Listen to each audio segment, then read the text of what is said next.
And welcome back to another episode of the Flagrant Two with X and Lou, your two favorite NBA analysts. It's Game 7, baby. It's a holiday, freaking holiday, freaking Mhm. holiday. This is the I feel two like best. I feel like they be watching our episodes right before they hit the court. They got to. I don't care They what anybody. got to, bro, because everything that we talk about always happens. It's crazy.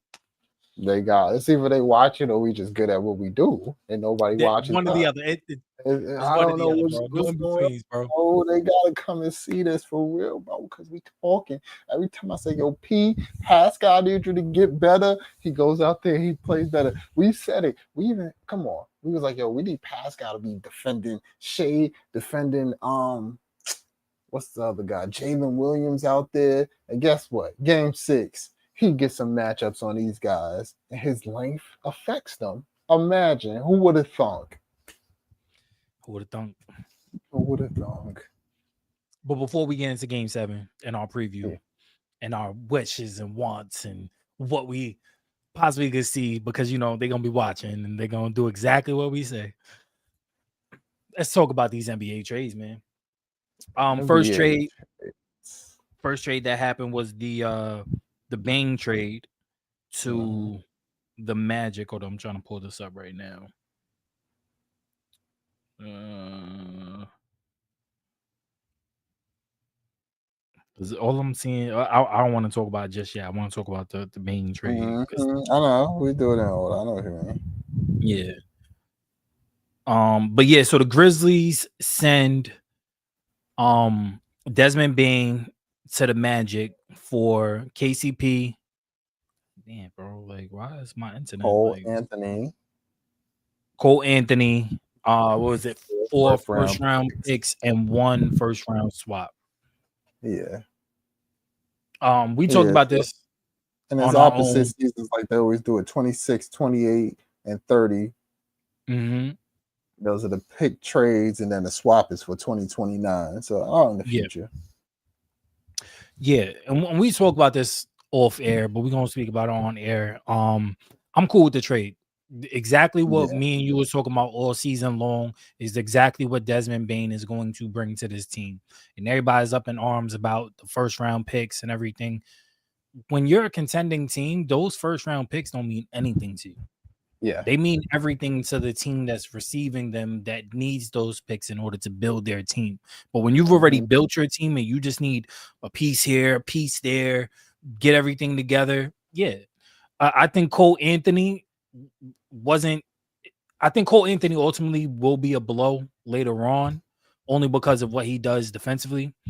But KCP is older. He's a vet. They can always sign a vet off the street to fill KCP's role. But I mean, this is what they needed. They needed Desmond Bain. They needed somebody who could go out there and get a bucket on his own. Who, when the offense gets stagnant, because offense always gets stagnant over there, they need somebody that could get a bucket. Desmond Bain is that for them. So Yeah, not just someone who can get a bucket per se, but someone who also stretches the floor. We gotta understand yeah, Desmond Bean was someone who's top 5 in shooting, movement shooting at that yep. on a team that's stagnant. So it's like if they're not moving, and you got, pardon me, sorry. Bless you, bless you. Uh, but anyway, it's like you finally got someone who can actually space the floor because when we think about it, some of their best guys are non-shooting players, Yeah, people who don't truly space the floor. Like they can hit shots. You got people like Anthony Black. You got all these defenders, these guard defenders, and then versatile defenders around them. And then you got Paolo and Franz who could create their own shot and make things happen. But you didn't have anyone who could truly space the floor. yeah, And you went ahead and secured that. I can understand what everybody's saying about the picks. The amount of picks for the person that you got is astronomical, but it's just like we are saying, and like you said, when you're striving to be one of the better teams, when you're sitting here like, yo, we have a plethora of people behind these guys already who we have faith in developing and getting yeah, comfortable with. And while the East has been is showing right now that they're vulnerable takeover when you were the Magic team who actually played some of the best basketball against the Celtics this entire time without that. So now you add that, you feel like you could take an extra step, an extra leap, and Mhm. become because those picks with how you're playing isn't going to be that high. That's one. And number two, like you said, it's just not going to be that valuable. You looking forward and looking to be a team that's contending now Yeah. as 2030. Yeah. Yeah. No, I agree. And what they get with Desmond Bain, I mean, he's plug and play. He could fit in any system because of the fact that he can stretch the floor. He's a high percentage 3-point shooter. Um, he's smart and savvy defensively. He's not somebody that's gonna be a stopper, but he's somebody who could play in the lanes and play off the ball and get in a mix of what the Magic do very well defensively. So he's somebody that is just somebody you could just pluck off of here, put him here, plug and play. The Grizzlies, I don't know their direction. This to me signals that they're looking to either rebuild or build around one of the two of JJ or John Morant, or try to package something, because Desmond Bain is your best scorer Yeah. over there aside from Ja. Yeah. So you get rid of scoring to get defense in KCP and Cole Anthony. KCP is a streaky up and down 3-point shooter, but he's somebody who also can stretch the floor. He's just not going to give you what Desmond Bain is going to give you on a daily night. It's tough. I think that if I'm a smart betting man, I think that the Grizzlies are going to blow everything up, and Ja Morant more than likely is the one that's going to get shipped out. But I mean, anything can happen. We just got to see. I mean, you fire your coach two days before Mm-hmm. the Mm-hmm. start of the postseason, so it's tough, man. It's tough. I don't Yeah. know their true direction, but it's tough. Yeah. And one thing, I know we're moving on to the Grizzlies, but the one thing, because I know you said Desmond Bain is someone who's off ball, but he's also someone who thrives, who could play on ball. Before we move off of that guy, we gotta give him his credit, his on ball ability, and then the thing about it is the defense has to cater to Desmond Bain being a movement shooter. So you have to have someone who's small, who's slithery, who could keep up with him fighting through screens. Yeah. But you also need someone to guard Paolo Banchero, who's bigger, stronger, Mm-hmm. and usually they're less mobile. So what happens is you put them two in actions, even Franz Wagner, and it creates absolute mismatch and chaos with that. So it's not just off ball; it's on ball as well with his ability to do that because he became. Well, when I He said said, all ball, I meant like defensively, but "Oh, offensively, yeah, yeah, that's totally yeah, correct. it Yeah, creates matchups." And then when we talking about the Grizzly, bro, we can blow it up territory. I don't care what anybody say. What are you going to do with Cole Anthony and KCP, my guy? Just go ahead. Go ahead and get rid of Ja. I'm sorry to say, send him somewhere else and just figure it out from there. Like, it is what it is. You brought in a fantastic head coach, and I apologize. You brought in a good head coach who turned your offense around. Yes, and we're gonna figure out what he could do. But it's okay to figure out what he could do with a subpar lineup while you figure out what's going on for the future and picking up a fantastic player in the draft somewhere, because you know yep, you're gonna have a pick, a good pick, and and then you get some depth pieces and some picks from these guys as well from the Magic. So yep, uh you can figure that out. But I think yeah, I just gotta go ahead and blow it. If you get rid of Desmond Bain, because he's the one who stood healthy when he's the one who stood healthy when Ja was out and actually gave you a scoring punch, some actual solid minutes at the guard position. Yes, Triple J was fantastic this season, yeah, and he did well, but what are we gonna just rely on him when because Ja Morant's gonna get injured. We all know it. He's gonna get hurt. It's just his Yeah. play style. So what are you gonna rely on? Just Triple J, Cole Anthony? I think Ja needs to go to an offense where he can thrive on and off the ball. That's why like I've been gun ho on him going to a team like Minnesota. I think Minnesota is a perfect fit for him because he doesn't always have to be on ball, but him being on ball is going to create a lot of opportunities when you have screens. You're coming off a screen from Gobert, and you could kick out to Anthony Edwards in the corner or on a hash, or there's just so much mix match nightmares if he goes to Minnesota. We talked about it, and I know why you don't want him to go to Minnesota because of the hot-headedness of both Ant and Ja, and the foolery that is in their mental. It's gonna be guns and buns, bro. That's all that's going on. Crazy, but I Guns think and that buns.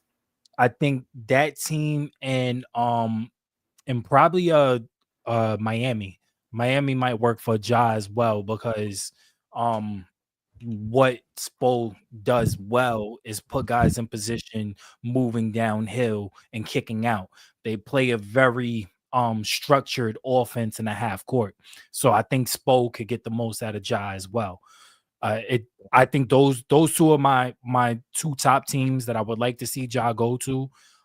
But yeah, if I'm a betting man, I think Minnesota blows this up. They have to. Yeah. I mean, my only problem I would always sit here and say with Minnesota is not just the off court situation, but it's the on court as well. We already had someone, Anthony Edwards, who had to adjust his game, became a fantastic 3-point shooter. Didn't when we looked at them in the first part of the season, he barely got to the rim. Now we're gonna add someone like Ja Morant in that lineup with a Rudy Gobert because the way his contract is set up, he ain't nobody really. Yeah, and You you're know not what I moving mean? off. Yeah, Exactly. So it's just like that's my only quarrel with that situation. Is because I understand Ja Morant played with it with inside bigs. He knows how to play with them, but it's just like now it's just like, yo, you're going to take away Anthony Edwards' touches, really, mm, because now he has more people on the court who can't space the floor. You're going to have Jaden McDaniels. Yes, these guys hit threes. They do. But they're not one of those knockdown threes where you're like, yo, I gotta, you know what I mean? You're just going to live with that three. You could collapse on that paint now. And it's yeah, just like, that's the one reason why it's like, we talked about the Kevin Durant going there.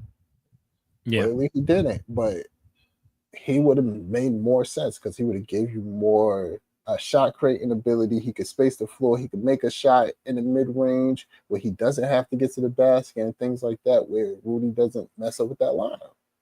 yeah, So it's just like that's my only thing. Can I see it working? Yeah, because at the end of the day, Anthony Edwards has become a solid knockdown three to take advantage of Ja Morant's yeah, abilities.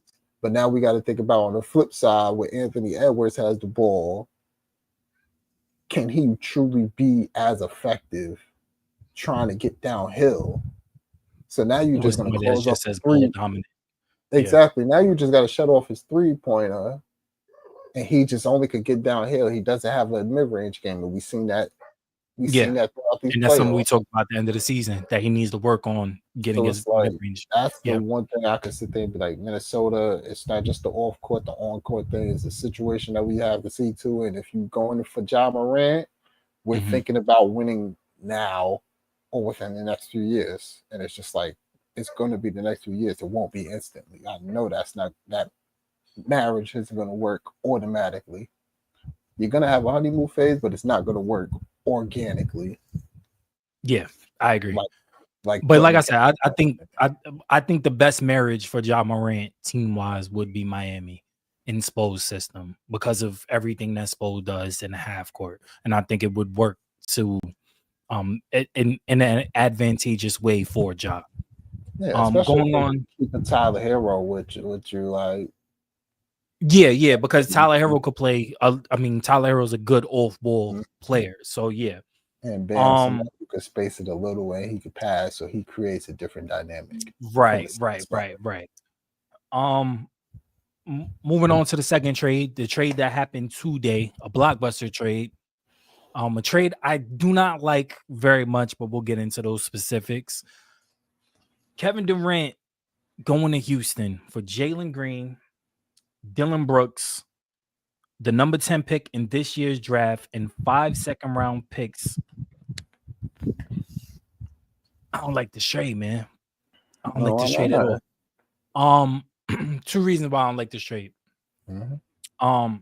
I don't feel like I still think Kevin Durant is one of the most elite scorers in this league. That's just bar none.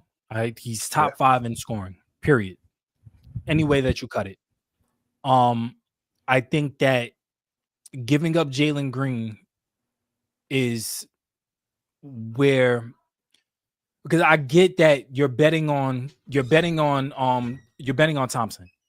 This trade tells me you're betting on the development of Thompson and him coming into his role and moving to the 2, or even staying at the 3 and having KD float at the 3-4 in a kind of positionless thing, because you still got what's his face? Alfred Sengun.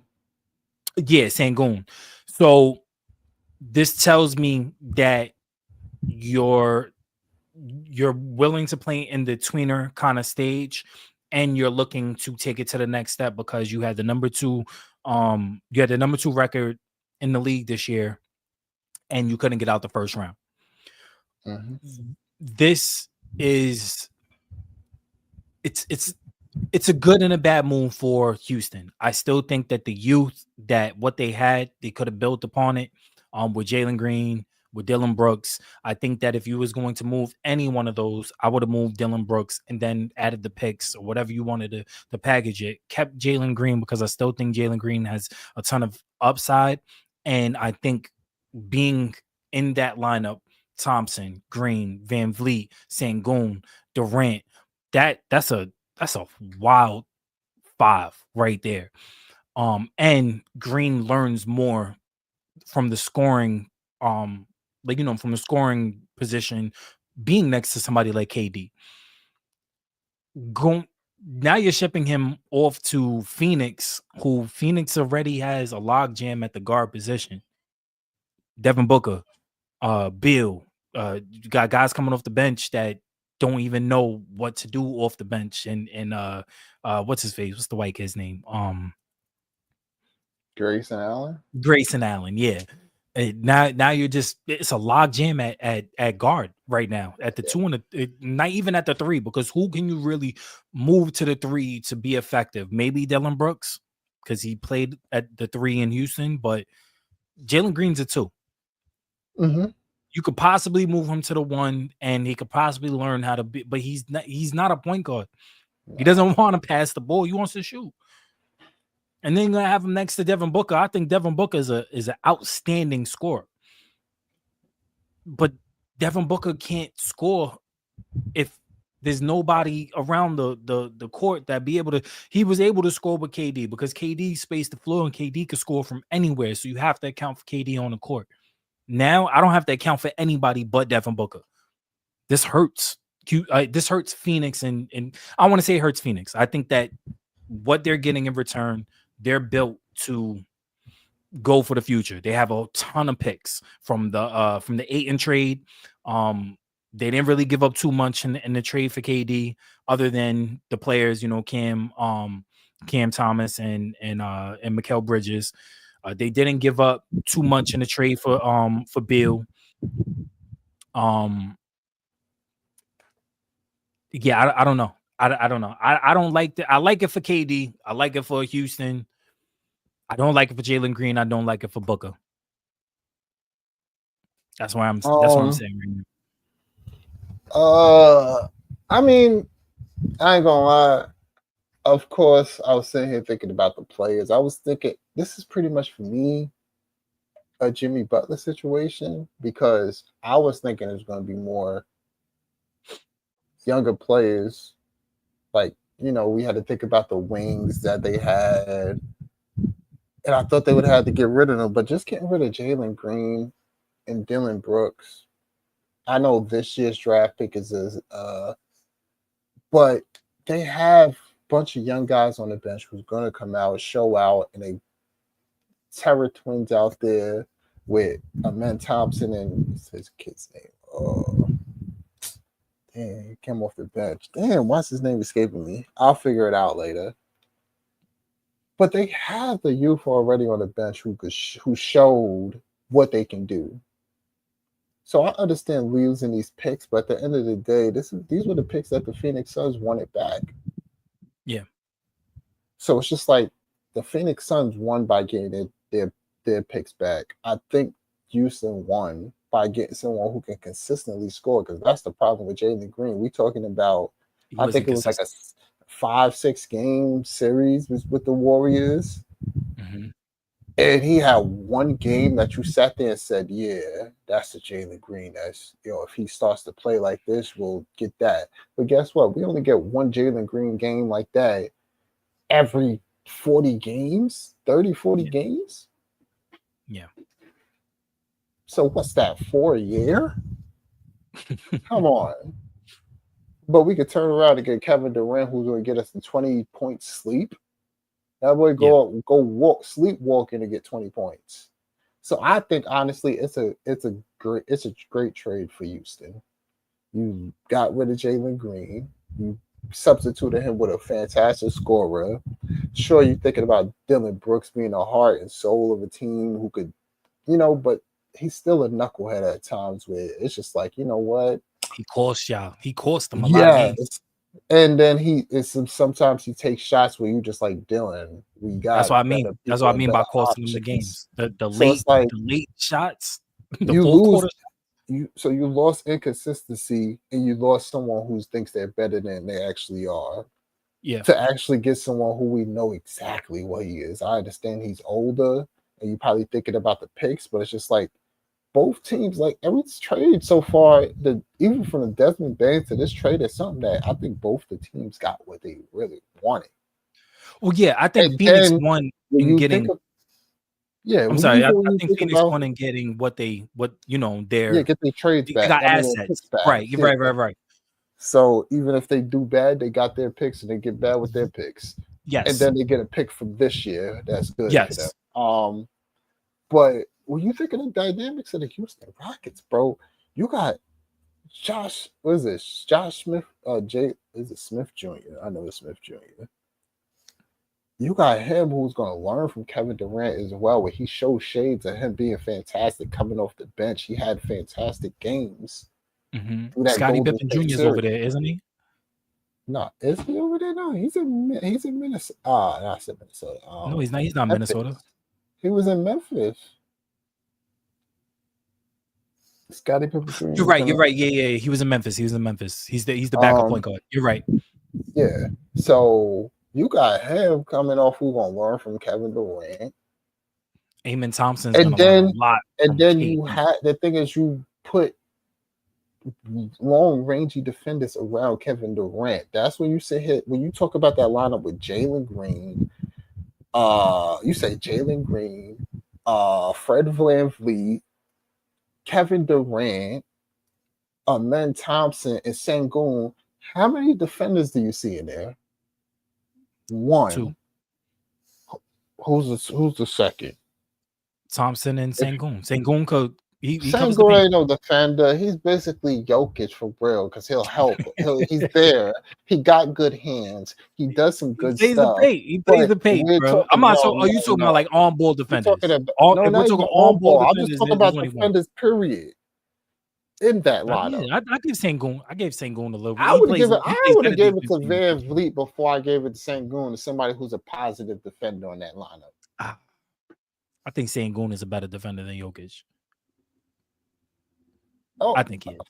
Anyway, I think Jokic has better hands. He's a little more rangier, so it's just like, but Sengun, he's a little more athletic, of course. But come on, yeah.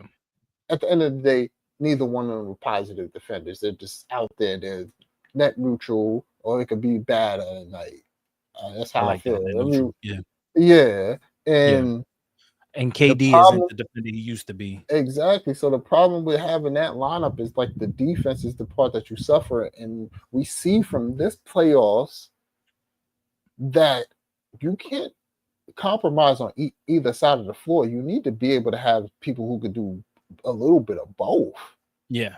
And it can't be just one player. It has to be at least two. It At has to be least. at least Yeah. two Yeah. or three. Yeah. Like it is just not like, you know, people who's not going to give up. You need playmakers on that defensive side, and then you need people who's not going to get you killed on that defensive side, as well as who can score on the offensive side. So it's just like when you go ahead and you think about what the Houston Rockets have right now, is they have players who could do that. So I think this is just became a better team off rip, just because it's trained. So I like I said, what I thought about what they was going to have to give up and what they actually gave up, for me, it turned into the Jimmy Butler factor, where it's just like, It works for both teams, right? Yeah, because what we just talked about with Magics, those picks aren't going to be anything crazy. Nah, No, for them it's not going to be anything crazy because they don't need no young players to come in. They already have the young Phoenix guys, needs it. and Phoenix, they're you lose and you contending. can get your picks back, whatever. Yeah, like so, it's yeah. like, come on, they're fine. Yeah, I'm not, like I said, I'm the only thing I'm truly mad about is I feel for Devin Booker. I do. Devin Booker wants to win. He's been to the NBA Finals, and it's just like ever since he got to the NBA Finals, it's like his team has done everything but try to get him back to the NBA Finals. That's just not conducive to what you have in a superstar player. You know, I give it to. I think the ownership is not too far from it. How we feel about the New York Knicks, how the owner comes in and does this. I mean, I'll give you that. I'll give you that.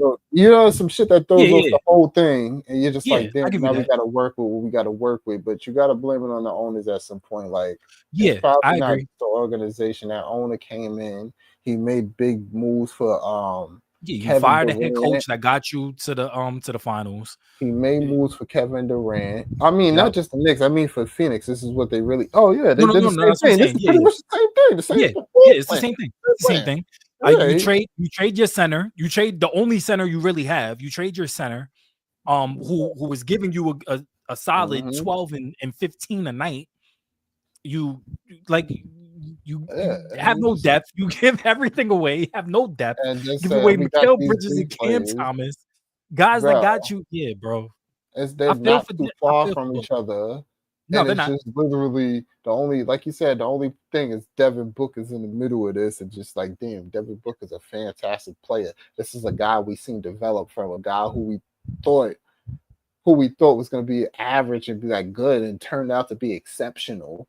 And it's just like, man, we just want to see you succeed, and it's just like, this ain't working. And it's like, you're going to be a part of another rebuild type of situation. It's just like, come on. And you getting older, you don't, and it's hard to get back to the NBA Finals, man. You get there, you taste it, you want to get back there because you lost. You know, not a lot of teams get to the NBA Finals, lose, and get back. And for the teams that do lose and get back, the Boston Celtics, the Warriors, the Lakers, the Heat, these teams, they build off of what went wrong the year before. How can we get back? What's the pieces? What do we need to do to get back to the NBA Finals? Because that's what we want to do. We want to win a ship. I feel for Book. If there's any player I feel for, is Book. I don't feel for KD because KD already got his rings with the Warriors. You know, KD just wants to bowl. He don't care. He don't care where he bowls. He just wants to bowl. You know, I don't want to be on a team that's not bowling in the playoffs when I know that I'm ready to go in the playoffs right now. That's what KD wants to do. I'm not mad at that. I'm mad at and like you said, we do have to put the ownership on the owners. At some point in time, the responsibility of why you guys are not winning has to go to the higher ups. It can't be the coach because y'all fired the coach. Y'all fired the coach that was really good, had a good system, and y'all move players off. You traded all these players. Now he don't got nothing to work with. He's doing his best, and y'all fire him. Cool, whatever. You ain't fired the GM. GM is the one that made the trades. That GM was one in your ear. Hey, let's make this trade. We could give up this. We could make these work. Okay, cool, whatever. It has to go to the ownership. I'm not paying my GM to make decisions that won't get me, because y'all, we care about money. How do you make money? By seeing your team on TV, by getting to the NBA finals, that by being in this position that the league is funneling this money to keep you guys on TV. Nobody want to see Phoenix right now. Even when KD was there, this entire year, I think, how many segments did we have about Phoenix this year? I ain't really watched that. I ain't gonna lie. I skipped I saw the highlights. Oh, KD went for 35. Cool. D-Book went for 34 that same game. Awesome. That's it. That's as far as I went with Phoenix. Yep. I hate when the camera does that. I'm not getting into this whole back and forth thing. Bro, it's the ownership's on the owner, and we need the owner to take responsibility. Y'all not getting back to the NBA finals. Y'all need the ship booked somewhere where he can compete, and he's still young. He's like 28, 27, 28, and he's in the prime of his career. I don't want to spend my prime on a sinking ship. For real. So, like we said a minute, we said it in Memphis, man. You got rid of Baines. Now it's Ja you gotta get rid of. I mean, you got rid of KD and Phoenix. It might be the next you gotta do. Yeah, you can't move Bill because of his contract. Move Book, man. Devin Booker fly. Let him spread his wing. He's a peacock. Let him fly. I feel for Book, man. That sucks. I feel for Book. But anyway, let's get into Game 7. Everything, like we said at the beginning of this episode, everything that we said that needed to happen for Indiana to win, it happened. I said it. I said that everything has to go right for Indiana, and almost everything went right for Indiana. First of all, I think it was 18 turnovers going into the fourth quarter, while Indiana only had 3 going into the fourth quarter. The game ended. OKC had like 22 turnovers for the entire game. 22 turnovers. And had like 4 steals. 20 something turnovers. You have 22 turnovers to 4 turnovers. One team is doing really good protecting the ball and doing everything that they need to do to win. The other team is just I don't care. I don't care. We lose tonight, so what? We're back home. Like, no, bro. No. It's foot on necks. It's let's close this out. Let's get this done. It doesn't matter that we have another game and we could win back home and we want to win in front of our crowd. You shouldn't care about where you win. You should go out and win, because now you gave these guys a whole bunch of confidence. Guess whose calf came alive and he looked like he was not injured at all. Oh, the Batman that finally showed up in the Batmobile, the Mr. I'm gonna put my hood on and I'm gonna look like a Sith Lord, Mr. Siakam. Oh yeah, Pascal. Oh yeah. How much confidence you think he's gonna have going into Game 7, going into a Sunday night primetime game? Come on, man. Y'all gave these kids confidence. Now it's going to be this is gonna be a tough, tight, contested game that shouldn't be. You're the better team, and you did not play like the better team. Y'all played like it was just a regular season game. Yeah, I mean, we gotta give it up. Give it up for Indiana. Bravo, man. Not yet. Went out there. Oh, I forgot we fancy now. We got a soundboard. It sounds like a bunch of horses running or something. Oh, we need to update that. I'll get better claps. I'll get some better. No, we gotta give a round of applause to them. We gotta give a round of applause to the medical staff, to the PR team, to everybody who put statements out, who said Halliburton was gonna have this would be like a 2 to 3 week situation, because he came out there. Did he drop 30 points and have 20 assists? No. He didn't But need he to. went out there and played this game. He was looking spry. Y'all Yep. pump fake me. I was ready, and then I seen them running out there. I'm like, oh damn, they kind of only got like 2 points. OKC's up, and then they just started to say, you know what? Yeah, my calf is all right. Let's get the ball to Pascal, and we got to give it to Pascal. He was the cool, calm vet who's been to the finals before, and just settled everybody down. Made like 4 baskets straight when they was only had 2 points in the first quarter, Yeah. which kind of because at first you like, oh, okay, so he's gonna run away from this. It was like 12-2. And you're like, oh, okay, so he's about to run away from this. Then next thing you notice, here comes Pascal, get a nice little ducking pass, get an easy basket, and it's just like, yo, all right, just 3 baskets in a row. You're like, all right, they're really right, just back in this. Yep. It's no problem. And it's just like these guys just went there. What I tell you is shawarma. Shawarma. That's the word of the day. Shawarma. I know it don't mean what I'm about to say it means, but they were swarming OKC out there. It was Now it was. shawarma because come on.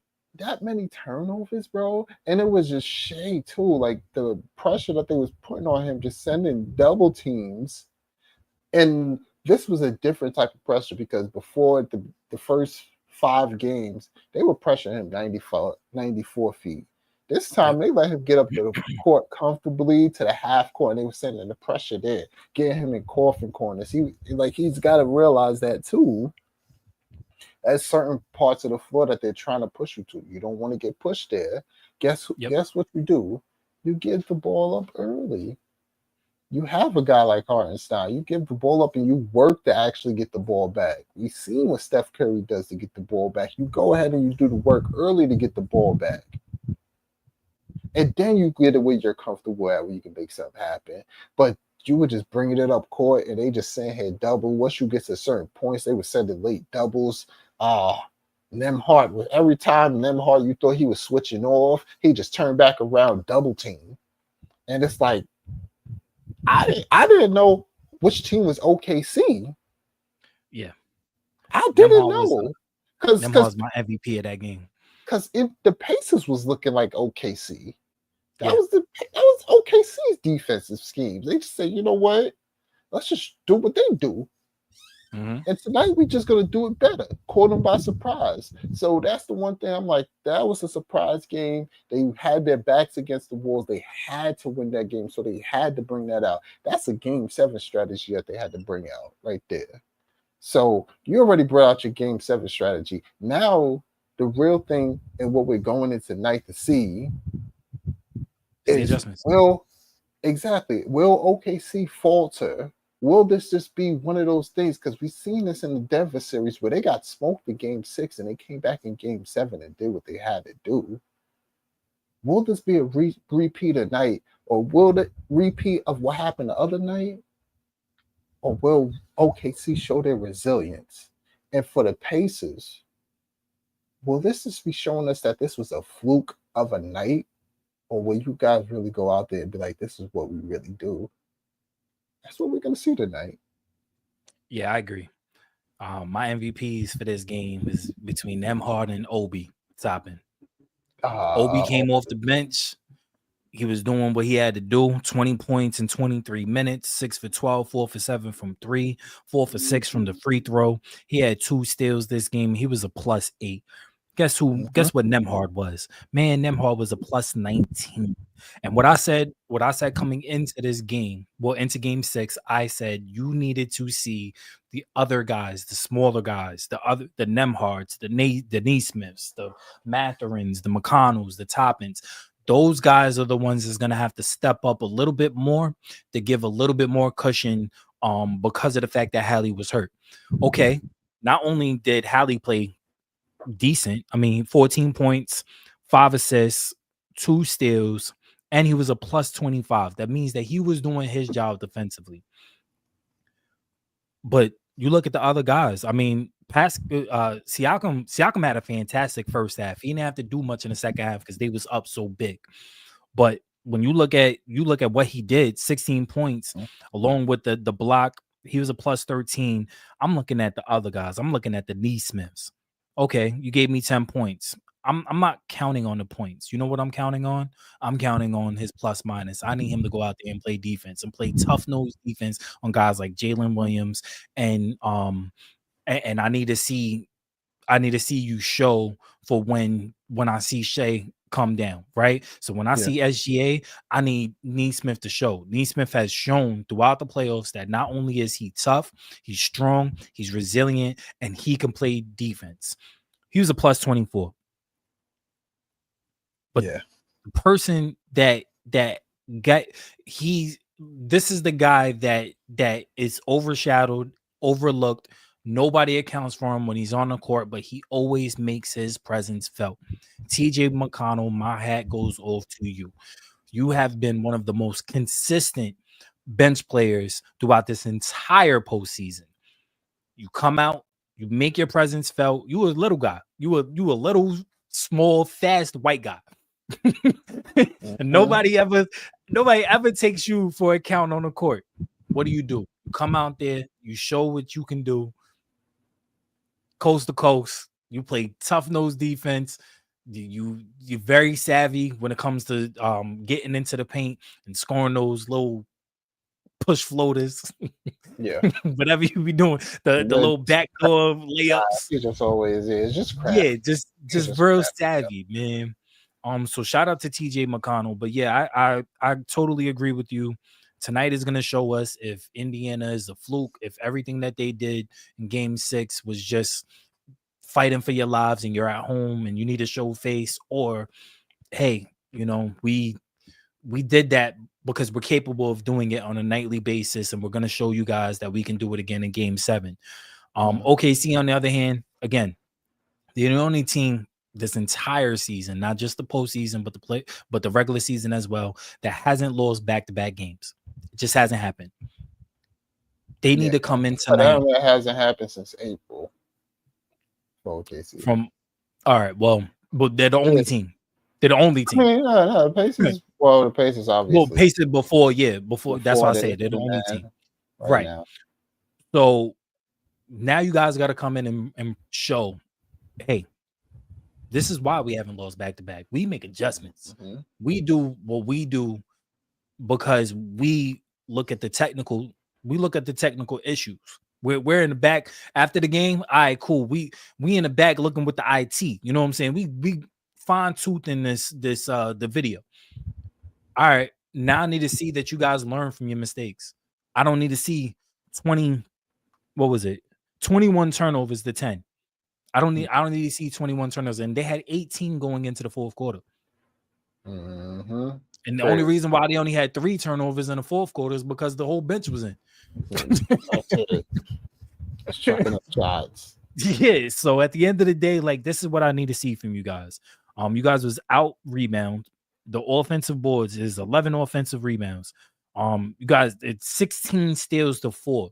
This is something that we see in the stats, and we see 16 on your side and 4 on theirs. We don't see 16 on the other side or for you guys. You guys don't turn over the ball this much. I need y'all to take better care of the ball, especially SGA, better care of the ball. And I need to see the tandem that I've seen the past 3 games between SGA and Jay Will. I need to see that tandem show up tonight, because they didn't show up the other night. No. And if we talk about on the OKC side, the person that I'm looking at, because I give him a shout out like 2 games ago, it's Chet Holmgren. I know it's coming. You know it's coming, because if I'm gonna give you praise, I'm gonna do the opposite. I'm gonna kill you when you down. I'm gonna kick you while you down. And, hey, it is what it is. He's back in. That's what we do here. And that's what we do here. Chet, you've got to get better, bro. You're supposed to be the stretch 4. Emphasis on stretch. You and Miles Turner is supposed to be the similar archetype. You with a better ball handler who can make something actually happen. Mm-hmm. But we'll focus on the word stretch, because you're supposed to space the floor. You were shooting like hot garbage out there. And the one thing that I've always noticed with his mechanics is when he does shoot the ball, it's a line drive. But what he There's does no arc. make it gives it a little. He just gives it a little more arc, and those Yep. shots go in. And Yep. every time on the mix, that's what I see. But every single miss, I'm looking at it just a line drive, He's pressing. and it's just like, yo, we need you to fix that. If they're Yeah. gonna have any shot tonight, it's gonna be you having to make some of those shots because they're gonna make you guys make shots. Yep. They're gonna make And everybody but with you Jay Will and SGA make shots. exactly, and with you having Hartenstein in the starting lineup, it's even more pressure on you to be able to make those shots. Because at the end of the day, every time you put that ball down and you're trying to drive on Miles Turner gets the best of you. You're Yep. getting absolutely nothing. No Yep. rim pressure, no nothing. Miles Turner is just by himself, just locking you up. So what you need to do is actually make these shots. Because at the end of the day, I feel they even blocked one of his shots. And I feel like, shoot, at the end of the day, he don't even have to contest your shot. Just let it rain. Just let him shoot it. Because he's gonna miss. That's just how I'm feeling so far. I don't know if you're feeling the same way, but shoot. Oh yeah, no, We I need agree. better. We need more. Check gave us 0 effort. 2 for Yeah. 9 from the field, 0 for 3 from 3. Mhm. He finished the game with 4 points in 24 minutes. Like that, that just can't happen from your number 3. No. And you're literally supposed to be the number 2 technically because it's Jay Will and you 2A 2B. You guys are supposed to be SGA's Robins. Y'all supposed to be the guys that are, one's Nightwing and one's Robin. You know what I'm saying? Like you guys are supposed to be out there with Batman handling business, and if Nightwing don't show up, Robin got to show up. Mm-hmm. If Batman not showing up, you got to dig in your bag and you got to pull something out. A rabbit, some flowers, something got to pop out that bag. And I'm not seeing anything. So yeah, I need a signature game from Chet tonight. I think SGA is gonna be SGA, but I need Chet to show up. I think Jay Will's gonna show up tonight. We know SGA shows up every night. Yeah. You need your supporting cast to be great. I need And that. in order for you, I'm sorry, go ahead. No, I'm listening. Yeah, but in order for you to be great, I need my partner to be great. Now, I can't be great on this show without X sitting right next to me, making sure that I stay on my P's and Q's. That's what Chet's supposed to do for SGA. SGA needs your help out there. He was the only positive out there. 7 for 15. He took 1 3. And I guarantee because it was late in the shot clock or something. I don't know. I got to look at the tape. Yeah. But at the end of the day, he was doing what he had to do. He got to the line. He got to the line 8 times. 7 for 8. 21 points. He did what he had to do. He needs everybody else to show up. Jay Will, 16 points, 6 for 13, shooting 0 for 4 from the 3. That can't happen tonight. Chet, I need you to show up. And Caruso, negative 33. The worst plus minus on the team. You're supposed to be the best offensive player on this next to Lou Dort. And the thing about it too, because they started the second half with Caruso in the lineup. And the one thing, and it's just like, all right, cool, yeah. But the one thing that I've noticed is Caruso's out there a lot with McConnell, because it's just substitution patterns, how it works. Right. Matchups. And McConnell has had Caruso on his heels every time. His speed is just so unmatched out there. Yeah. And it's just the crazy thing, because it's like Caruso, someone who's usually in people's shirts, who's eating up that space, who's making something happen, a playmaker on the defensive side, getting people uncomfortable. And the person on the court who's the most comfortable is the person coming off the bench. TJ McConnell. Yep. Like, are you guys serious? Like, we're gonna live with what Pascal does with mismatch attacking. He could go ahead and get his 20 points. You're gonna have Halliburton out there get his 15-10. But the thing you got to do is stop the rest of them from doing what they got to do. TJ McConnell, you got to stop him. You got to start guarding him like he's somebody that's important out there. Yep. Because guess what? He's out there doing that while Siakam and Halliburton is on the bench. You mean TJ McConnell's the person out there leading the team without these two best players on the court, and y'all getting ate up by TJ McConnell. It's unacceptable. I'm just saying. I'm not, and it's not any shade it's not at a detriment TJ to TJ. McConnell. Yeah, because and I gave Miss Flowers earlier. I said it. He makes his presence felt. But it's just about like who you're actually supposed to be worried about. This guy, y'all letting him cook? No. Yeah. You can't let him win those minutes. Your team has to go ahead and win those minutes. You're the better team. You have overall the better team from 1 to 12. Yep. Honestly, the people I need to see more out of as well is Andrew Wiggins. I said Andrew Wiggins, Aaron Wiggins, and Casey Wallace.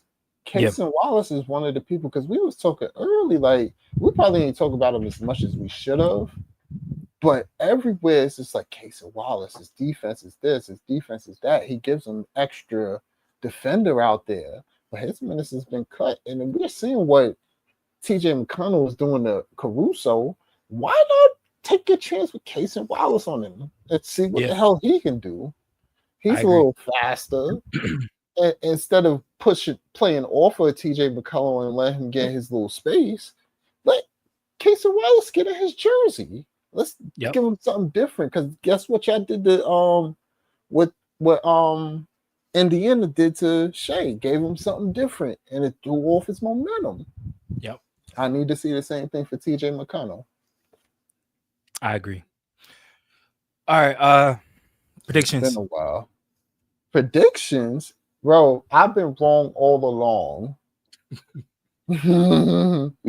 We went from Thunder and 5, a 6 maybe, and I was like, all right, cool. I could see them getting a 6, cool. That's what I said, but a 7?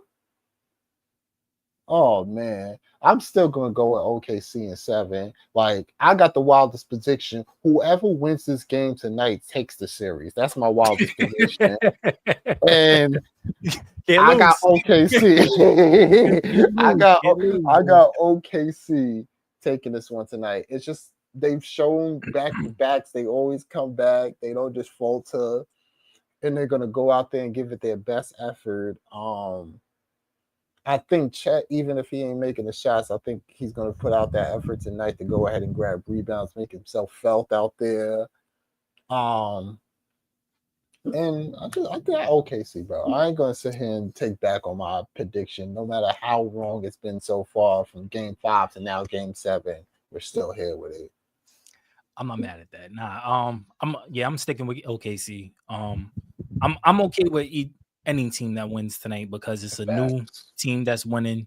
We keep talking about the face of the league and how the league is changing, and these guys are the ones that's pioneering it and riding this ship. So I mean, I'm cool with whoever wins tonight, but SGA is my guy. I've been rocking with SGA. I kept pulling for him, kept advocating for the MVP. He got the MVP. Now I need him to show why he got that MVP. Tonight, statement game. SGA goes for 40. Thunder wins.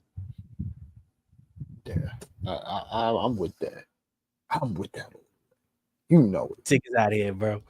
Man, y'all already know the vibes, man. Like, share, sub, and audio above. Can this be the last episode? Nah. Probably see us next week. We got to talk about something real quick before. No. We got the season finale on Friday. Season finale on Friday, man. Yeah, we got to talk about that. You already know, man. So we'll see y'all Friday, man. Hi.